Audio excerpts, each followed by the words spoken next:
YouTube, what is up? We are back with a little mini rant today. Yesterday's training was all outdoors, so didn't get anything recorded there. Today we're going to hit lower body, go hard there. You guys will see that tomorrow. But just finished up a consult with a really cool dude about his lower back pain. Kind of called, set up the consult, had herniated disc, has been having issues, just finished up 6 months of PT and was looking forward to the next steps, and just had a great conversation with him. And I think there's a lot of pieces in these conversations that I have. This is probably close to the 100th consult I've had specifically about lower back pain, specifically about the herniated disc, and specifically about bulge disc. So, and kind of generally, the advice doesn't stay the same, but the specifics kind of go back and forth. The progressions, regressions go back and forth. The specific plan goes back and forth. But there's a lot of knowledge in the general that I think is not really shared with people. And there's not a lot of hope out there for a lot of people with back pain. There's not a lot of information surrounding hope. And I think there's a lot of fear mongering and a lot of bad stuff that surrounds the business that is lower back pain, that surrounds the business that is herniated disc and bulge disc. To start off, I'm not a doctor. I'm not a PT. I am a meathead. Don't take my advice as medical advice. Talk to your doctor. Don't sue me. All that stuff, right? I'm not working with you one-on-one. I'm a stranger to you online, right? Don't take strangers' advice online. But I herniated my disc when I was 15 years old. Went through kind of the general kind of process of the herniated disc, especially back then, where it was squatting a lot of weights, doing a lot of meathead stuff with my back, and squatted once, just kind of felt a pop at the bottom of the squat and couldn't get back up, and kind of crawled out of that squat. It was like, ooh, something's a little jacked up. I didn't even know what a herniated disc was at this time. I was 15 years old. And it's like, ooh, that kind of felt weird. But I was able to walk. I was able to do everything. I think we finished up like bench press that day, and got out of the weight room and got into my car. And on my ride home, I tried to get out of my car when I got back home and could not get out of my car. Completely locked up in my car, 15 years old, could not move. I was like, oh no, what is happening? And kind of like crawled out of my car, like the stiff leg walk. You know, if anybody with lower back pain, you know that, like almost rod, and everything locks up. You can't move at all. And I was freaking out a lot. And my parents take me to the doctor, did some scans, found out I herniated my disc, and went through the whole process of disc herniation, which is just kind of, unless you get stuck in a very, very blessed situation, kind of a crapshoot, honestly. A lot of, I don't know about bad doctors, but ignorant doctors and people that aren't really in the right headspace when it comes to injuries. I think they have a bad philosophy when it comes to injuries, especially working with athletes, especially with working with people that have a long future ahead of them, right? I was 15 years old. Maybe the advice that I was given works for an 80-year-old at the end of their life, but I was 15, went to the doctors, was told basically, you'll never deadlift again, you'll never squat again, you'll never pick up heavy weight again. That's going to be your issue. You're going to go to this chiro. Went to the chiro for 3 months and was put in this traction machine, was basically pulled apart, did some cracky-backy stuff, and was told, like, go be fine, you're good. And I struggled with back pain for a long time. Honestly, all the way up to my senior year of college, I would have monthly spasms in my back where that would lay me up in bed. I couldn't get out of the car. Some days it would be better than others, but it's kind of this long journey of fragilistic kind of approach to the back, and I started to basically wilt away. Like my back was just not strong. I didn't feel strong squatting. I definitely didn't feel strong deadlifting. I avoided those movements at all costs. I went to the whole unilateral lift like kind of approach, and this is how I know that a lot of it was psychological, and a lot of pain is psychological. But how I know a lot of it was psychological, because I was doing like 600-pound split stance squats, or split stance like lunge squats, you know, like the Cal Dietz Hatfield squats. I was doing 600 pounds on those, like compressing the fuck out of my spine. I would do those and obviously not feel amazing after a 600-pound one of those, but I couldn't do 405 on a back squat without like freaking out and being scared that my spine was going to break, because I was told I couldn't squat. Like I wasn't told I couldn't split squat, right? So I went through this whole journey of this back pain issue. Really started to degrade and move my spine even less. Every time I'd have an issue, I self-fulfilled the prophecy of I was told I couldn't do those movements. I tried to do those movements. I got hurt. I shouldn't do those movements. So I narrowed my range of movements that I could do. In the weight room was pretty much all split squats. It was pretty much all lunges, all these things, right? So I'm 22 years old at this time, 7 years of back pain under my belt, and really started to get exposed to what the back injury kind of protocol is and how messed up it is, and had a lot of really, really smart people on my podcast that eventually pulled me out of my kind of rabbit hole that I was stuck in, and hopefully I can help pull you guys out of this rabbit hole. And the first thing that I talked to Taylor, it was his name on the consult today, first thing I talked to him about today was the root cause of injuries, right? So why does this injury happen? Why is my back unable to do it? Why am I having back pain? Why did I hurt my back in the first place? And I like laying this out because I believe it gives you empowerment and empowers you to change, right? And I think this is the number one thing.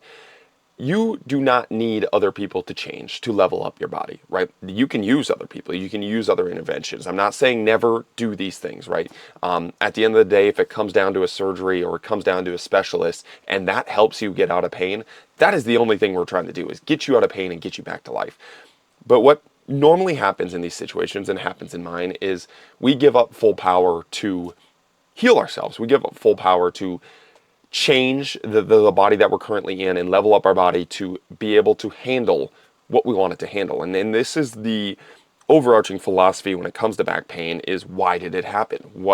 And how do we change that, right? So one of the things that I laid out for Taylor, talking to him today, and I lay out for a lot of clients in the back pain thing, is your life demand, your life stimulus, your life stress is on this continuum, right? It's all the way up here. Let's say it's at an 8 out of 10.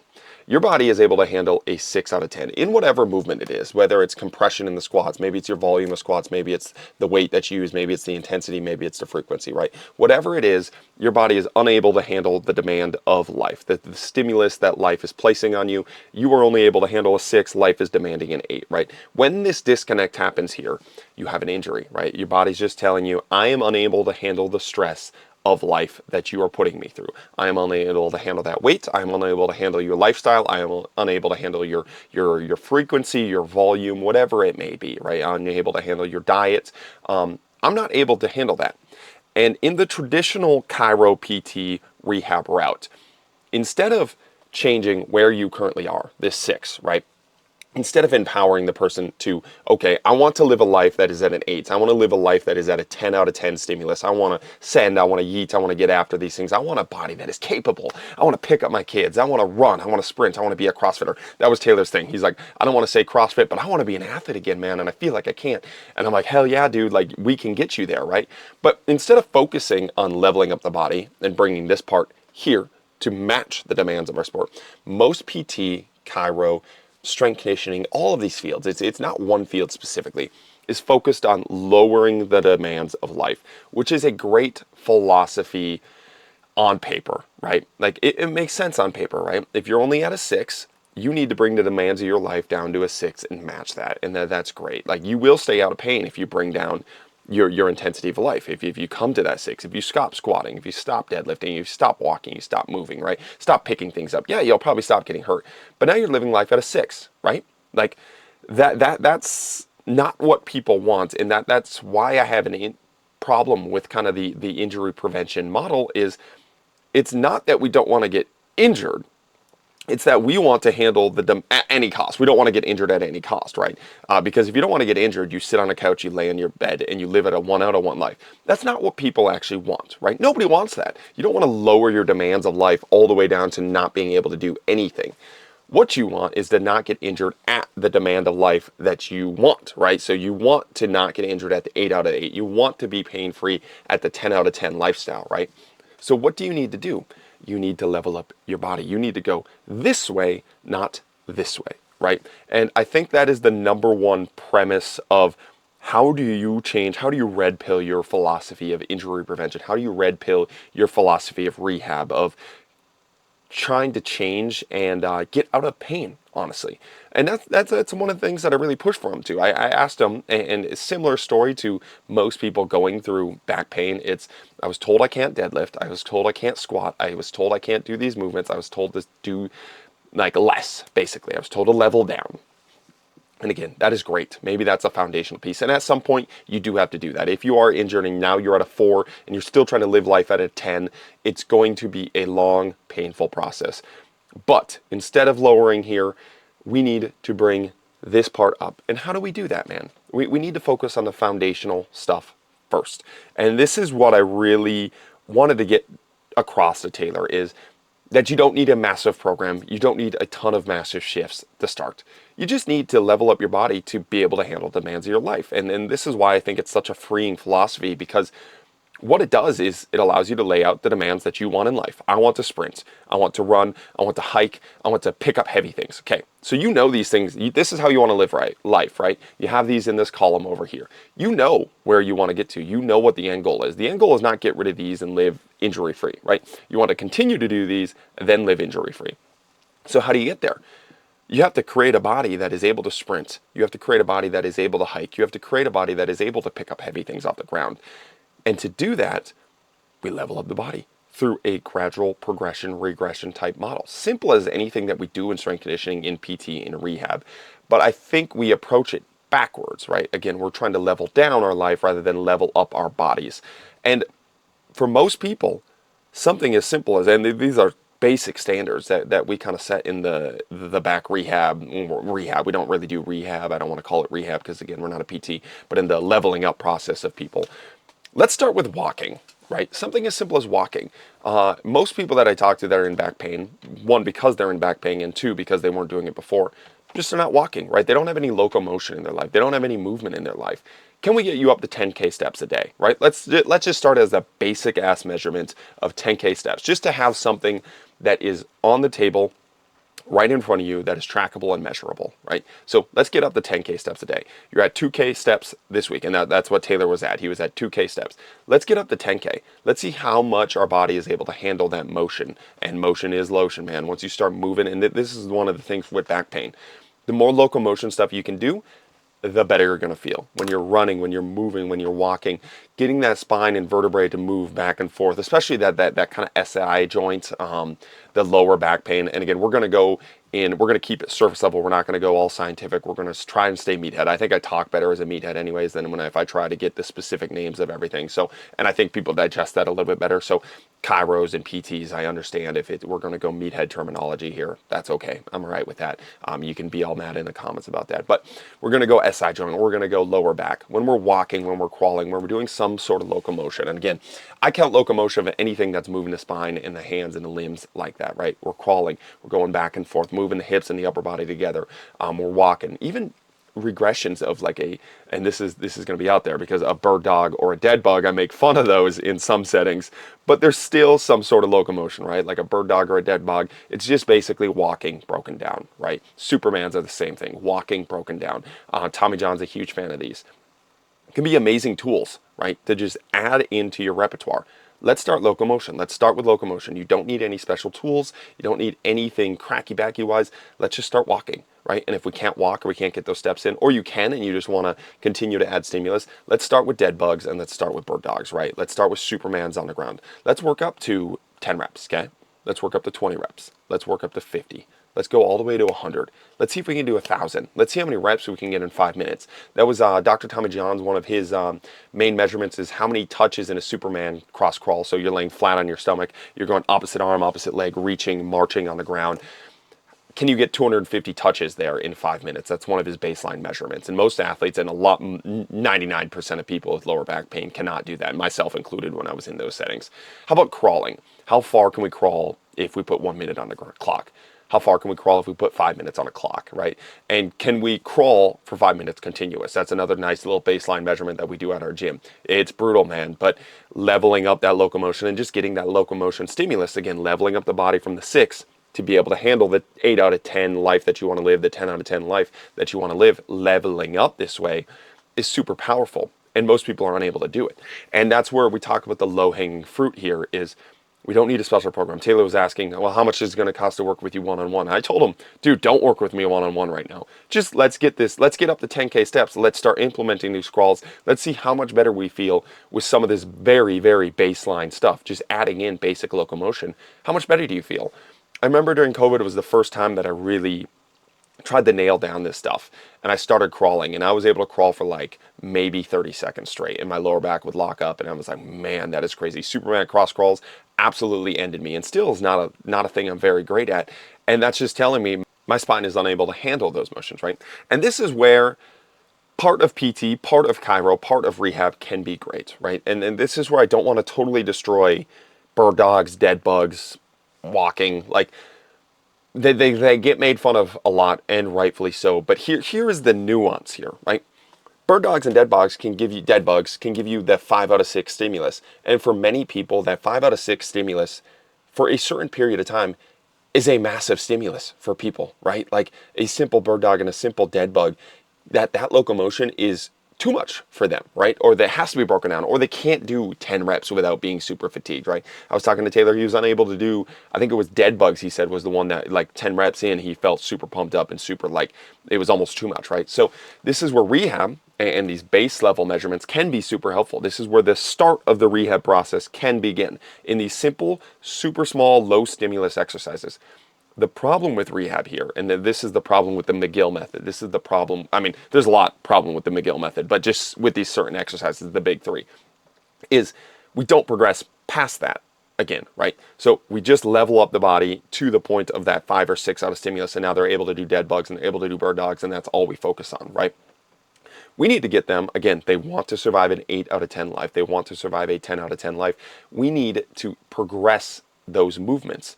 How do we do that, right? We need to stop just doing bird dogs for sets of 10, and maybe we add weight to the bird dog. Maybe we add weight to the dead bug. Maybe we start to progress the movement and do it standing. Maybe we start to add in some side bends. Maybe we start to go really, really heavy with these movements. Maybe we start to add high velocity to these movements, right?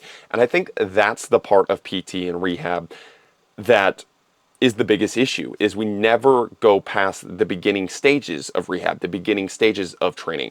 And that was one of the frustrations with Taylor that he was mentioning, is he got to a point in which he was able to do these things, and now he's going in and doing the same thing. And I think that's the problem with a lot of it, is you see these programs and it's like they never want to level up to the life that you want to live because it's dangerous and scary. They just want to level back down, right? So they do the great job of getting you from you're injured, you're at like a 2 out of 10 life. They bring you to the 5 or 6 life, but you still have that disconnect, right? And that disconnect was there before.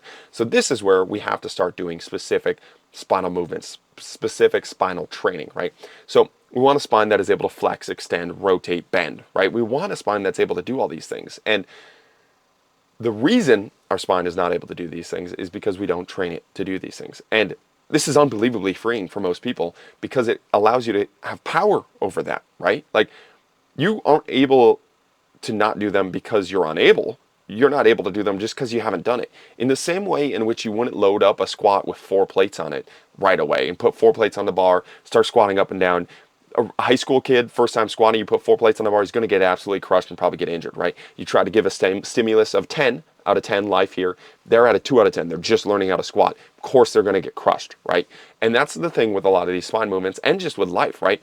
In life, you're required to flex, bend over, pick up something weird. Maybe it's your kid. Maybe you fall in a sport and you end up in that flex position. Maybe you get crunched up. Maybe you fall and get stuck in an extension. Maybe you slip on ice and get stuck in this random rotation piece, right? But you've never trained to be able to go there. So that is too much. The stimulus of life is too much, and that's how you get hurt. That's how you have this lower back pain. But what if we train the body to be able to do these things, right? What if we train to be able to do a Jefferson curl with some load, right? Maybe it's body weight to start, and then we add a bar, then we add 135, then we add 225, right? And we continue to progress. Now your body's fully comfortable in flexion-based positions, right? And we're super strong there, right? You're not going to avoid these positions in life. We're not going to level down our life. We're going to level up our body. So now we have a body that is able to flex our spine, right? Same thing with extensions. We get into these back bridge positions. We are able to load them up with some weight. Maybe we're standing, pressing the weight overhead, and we're able to get into some of these extension positions. Now we have a body that is able to extend. So when we get inevitably stuck in these positions in life, in sport, where we are stuck in these extension positions, we're not all beat up. We're not brutalized. We're not throwing 405 on the bar for the first time and getting crushed by it, right? We've been in this extension position, and hopefully our training is at a high enough level as we progress these things to where we are able to handle extremes in life. extremes in sport in these extension positions. Same thing with the side bendings. This is why I'm such a huge fan of side bending, because I feel like a lot of times in sport and life, we are very rotational type beings. We're picking up things with one hand, we're falling, we're grabbing things off the ground, we're bending in these positions. You never train these positions, and it's again same thing as a squat. You never train to squat, you're now unable to do it. You never train the ability to side bend in there. You never train the ability to handle contact with the ground when you're side bending in there. You don't have a spine that is able to rotate or bend at high velocities, at high weight, for high frequencies. And of course, your level and your ability of your spine is unable to. But let's start adding these things in, right, in a very controlled manner. Again, maybe you start at something as basic as I'm just standing here, I'm grabbing my hands, the Tommy John special, and you're just twisting and rotating, right? Now, this is just a basic rotational type exercise. I'm twisting and rotating, right? Now we're going to add a weight here. We're going to be here, we're going to twist, we're going to rotate, we're going to twist, we're going to rotate. We're going to have a weight overhead, we're going to twist, we're going to side bend, right?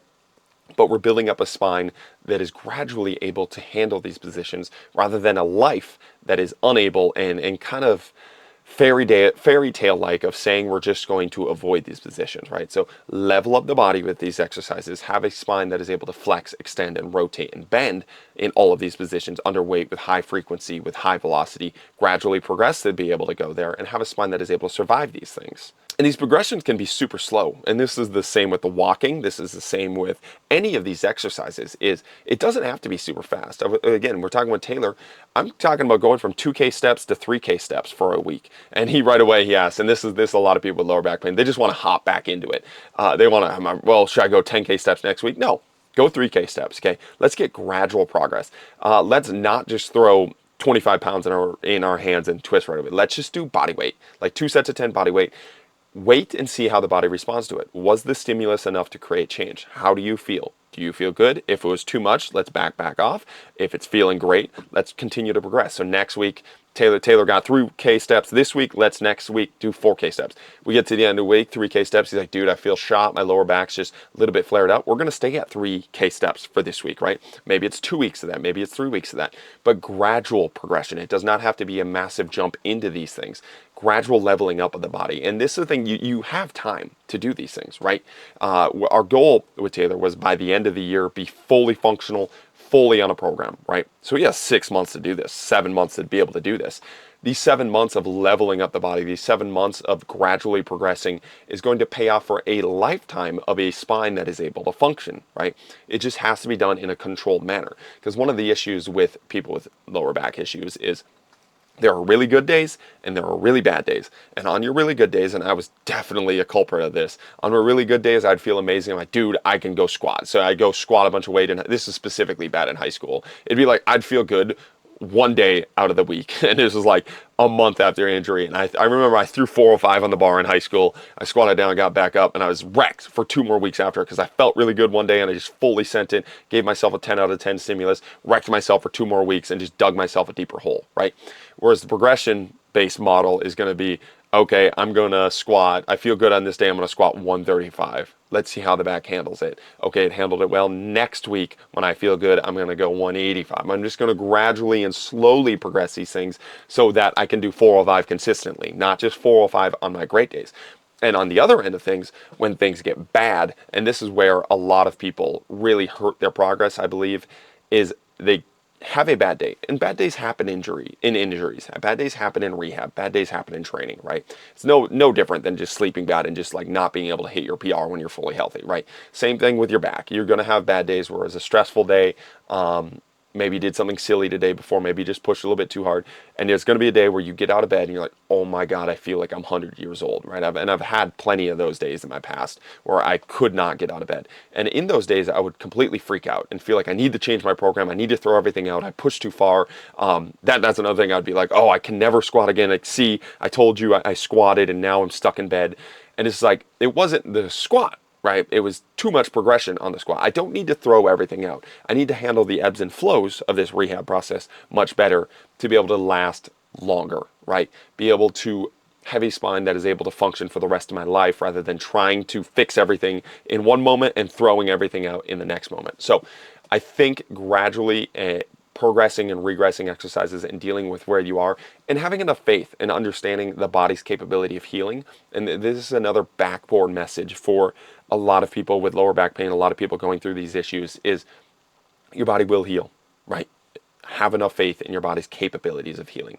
Have enough faith that long term, if you gradually progress these things, you will be okay. When you're stuck in bed one bad day, it is not the rest of your life. You do not need to freak out. You do not need to have a whole stress response there.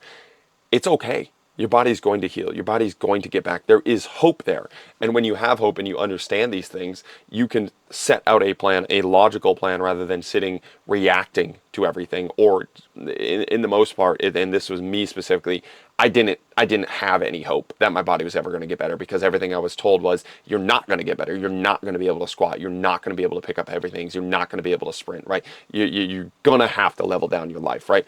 That is the fragilistic kind of approach, and it's almost nihilistic. It's pessimistic. It's like, my body will never be capable of being able to handle this stimulus, and I don't believe that's true. I know that not to be true, and that's a message for everybody. Have enough faith that you can level up, and understand the freedom that that gives you, that your body is just not there yet. But just because it's not there yet doesn't mean you can't get it there, right? And your body has an amazing ability to heal and progress past where it's currently at, as long as we do it in a smart way.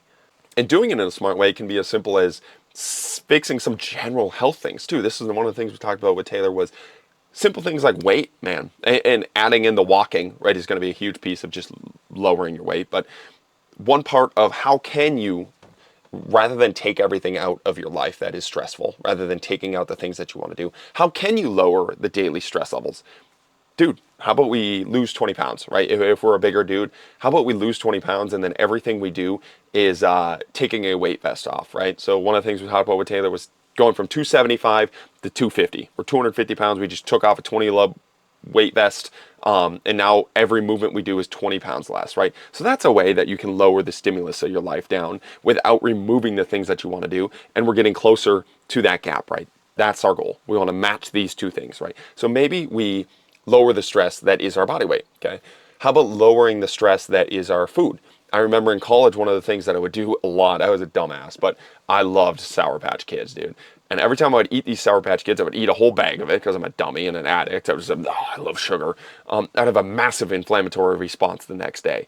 And I kept trying to pinpoint what in my training was causing it, without looking at, oh, the stress of the Sour Patch Kids, the inflammatory response of the Sour Patch Kids is what is leaving me laid up in bed, right? So I still want to do all the cool things while eliminating the stupid things I don't need to have stress-wise, right? I don't need to have that candy stress-wise, right? So I can clean up the diet a little bit, lower this part here to, again, bring us closer while still doing the cool things. I'm still deadlifting, I'm still sprinting, I'm still doing all the jumps that I want to do.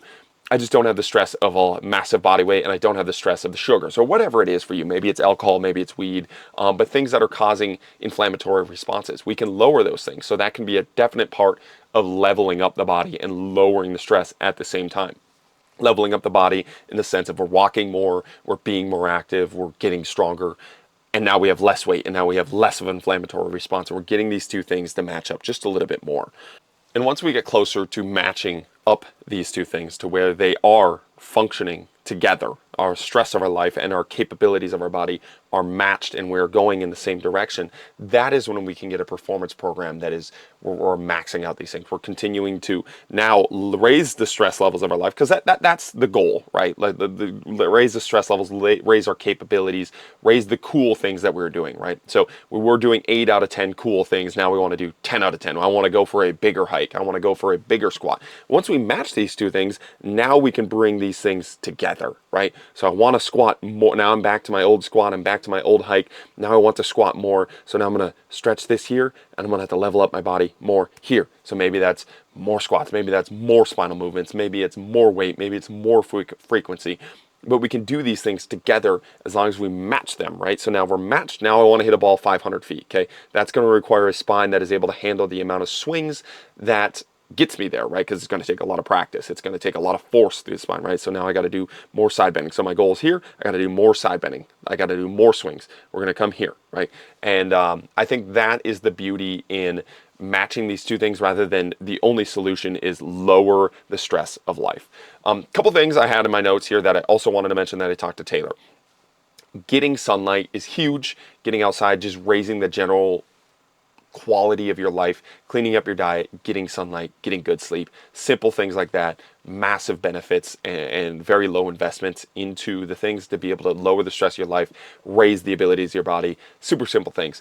One of the things that a lot of people, and this is really kind of wrapping things up here, a lot of people lower back pain struggle when they sit a ton and when they're in a car a ton. Obviously, it's the same type of thing, but if you're sitting in an office or in a car, anybody with lower back pain understands like getting out of a car, especially when you have that herniated disc and you're going through that process.